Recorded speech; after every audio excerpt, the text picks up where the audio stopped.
అదావదు వీళ్ళొచ్చి అంగం గళితం, అదావదు ఒళ్ళు వచ్చి తొబండిసింది, వయసరిసింది అనగా తల ఫలితం ఉండం, తల వచ్చి వలుకవి అది జుట్టు అన్ని సకాయింది అన్న నెరిసిపోతుంది, జుట్టు సకా అవుతుంది, అట్టంతా అవుతుంది అనగా దసన విహీనం జాతం తుండం, ఈ పళ్ళంతా పడి నోట దసనం విహీనం, అది అన్ని దసనం అంటే ఈ పళ్ళంతా పడుతుంది.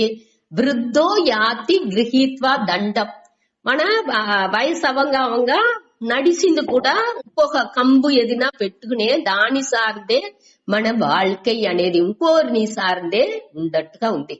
ఇట్ట ఉంటే కూడా నా ముంచతి ఆశా పిండం, ఈ ఆశ అనే దాన్ని మన ఉదాంటున్నాము. ఎంత ఇదిగా ఉంటున్నాலும் ఈ ఆశ అనేది పోంటుంది అనేదాన్ని ఆ శ్లోకం మూలంగా భజగోవిందాలో 15వ శ్లోకం. దానికి స్వామి తాత నువ్వు రెడీగా ఉండావా పెళ్లికి అట అనేసి మనాండి అడుగుతాంట. తాత ఏం చెప్పారు, దోరు నాకు పెళ్లి కూతురు ఇత్తురు అట అనేసి చెప్పారంట. అதாவது నాకు పెళ్లి వద్ద నాకు దేంట్రా పెళ్లి అట అనేసి కాదు అతను అడగాల, అట్ట లేకుండా నాకు దోరు పెళ్లి కూతురు ఇత్తురు ఈ వయసులో అట అనేసి చెప్పేది తోచుతుంది. అట్టనే కండిషన్ ఉందింట. మనసుடைய కండిషన్ ఎట్టా ఉంది అనేదానికి స్వామి అట్ట ఒక ఎగ్జాంపుల్ చెప్పిండారు. అదావదు ఆశ వచ్చి ఎంత వయసు అవినాலும் துறந்துட்டாము అట్ట ఉండకూడదు. ఈ ఎట్టా ఉండాలి, ఈ సర్వ సంకల్ప సన్యాసిగా ఉండాలి అట అనేది. అన్ని ఆశలని తురంది ఎప్పుడు ఉంటామో అప్పుడే ఈ యోగారూఢ తదా ఉచ్యతే, అప్పుడే వాణ్ణి యోగారూఢన్ అట అనేసి చెప్పింది వెళ్ళవనే. యోగా ఆరూఢన్ అంటే ఈ ధ్యాన యోగాలో బాగా ఉయర్ந்து మేలానవన్గా ఉండేవాళ్ళే అనేసి ఎప్పుడు చెప్పింది వెళ్ళవనుంటే, ఇదింత ఉంటేనే పొరుకల్లో ప్రయోజనంగా ఉంది అనే ఆ బుద్ధి వాడికి ఉండకూడదు. செயల్లో పట్టు ఉండకూడదు. ఈ రజోగుణా నుంచి మనకి ఈ செயల్ దీని చేసి రావడం, దాని చేసి రావడం, అట్టా చేసి రావడం, ఇట్టా చేసి రావడం అట్ట అనేసి ఏవాళ ఆ செயల్లోనేని మనకు పట్టు అనేది ఉంది.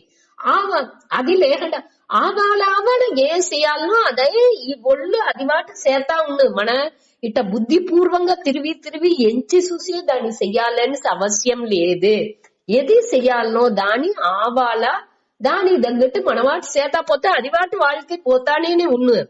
అది దాన్ని ఉడిసి మన తేవలేకుండా వద్దే పట్టు పెట్టి దానిలోనే బాధలు చేసుకుంటున్నాము అనేదే. చెయ్యకుండా ఉండామని ఒక్కరు చెప్పలా, దాని కర్మయోగంగా ఆ బుద్ధిపూర్వం లేకుండా ఎట్టా చెయ్యాలనో దాని ఒక పదట్టం లేకుండా ఒక ఆ బాధరన్స్ లేకుండా మనసు సంచల పడకుండా చేసేదానికి ఆ పక్వం రావలే అనేదానే ఇక్కడ చెప్పారు. అది ఇది ఇట్ట ఉండే వాండంతా అదావదు ఇంద్రియ అర్థేసు అంటే ఈ పొరుక్కల ప్రయోజన బుద్ధి లేనివాండు అనగా కర్మ స్వ అనుసజ్జతే అనేప్పుడు செயల్లో పట్టు లేకుండా చేసేవాడు అనగా సర్వ సంకల్ప సన్యాసి, అన్ని సంకల్పాన్ని ఉడిసినవాడు. మనసులో ఈ ఆశ అన్ని పోయినవాడు. ఈ విషయాల్లో ప్రీతి ఆ ఆశ అనే మనసు ఉండే ఆ బుద్ధి లేనివాడు దోండో వాండే యోగా రూఢ తదా ఉచ్యతే.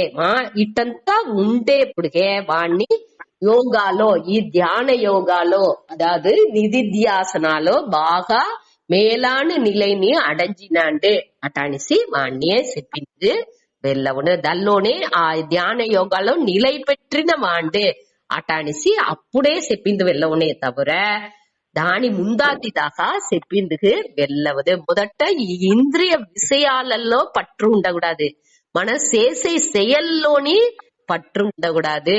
అన్ని ఆశలని మనసాల ఉడిసి రావడం, ఏ విధాలోని ఏ ఆశలోని ఉండకూడదు. అన్ని అట్ట ఉండే వాళ్ళే ఈ యోగారూఢన్ అటనిసి వాళ్ళనే చెప్పారు. అట్ట ఉండే వాళ్ళకే செயலின்மை, செயల్లో వాళ్ళే செயల్ చెయ్యకుండా ఉండేదానికి తగుదియేన వాళ్ళే అనేదాన్ని ఈ శ్లోకం మూలంగా చెప్పేది. దీనిలో వచ్చి ఇంకొకటి ఏమింటే స్వామి చెప్పేది వచ్చి ప్రిఫరెన్స్, అదావదు ఏ దీని కానీ మనం వచ్చి ఇది ఉంటే పర్వాలా లేకపోతే పర్వాలా అనే ఒక మెంటాలిటీ రావాల. అదావదు ఇది ఉంటేనే, ఈ పొరులు ఉంటేనే నేను సంతోషంగా ఉంటున్నా, ఈ మనిషి ఉంటేనే నేను సంతోషంగా ఉంటున్నా, ఈ మనిషి నాతో కూడా ఇంత పిరంగా ఉంటేనే నేను సంతోషంగా ఉంటున్నా, లేకపోతే ఈ పొరులు నాతో ఉంటేనే, ఈ పొరులు వచ్చి ఇట్ట మారి ఉంటేనే నే ఎంచేట్టుగా నా సూழ்நிலை అన్ని ఇట మారి నడుస్తనే అటానేసి నేను నిండా కండిషన్స్ మనసులో పెట్టుకుంటా. ఆ కండిషన్స్ అన్ని నేను లేకుండా పోవల. ఇక్కడ వచ్చి అది ఉంటనాலும் పర్వాలా లేకపోతనాலும் పర్వాలా అనే ఆ ఒక అదావదు ఈ దీనికి మనసు వచ్చి పక్వం అవంగా ఏమవసరం అంటే దిల్లో ఉండింత బయట సార్ందకండ ரோகனேனி సంతోషాన్ని అనుభవించేందుకు ఆరంభించును.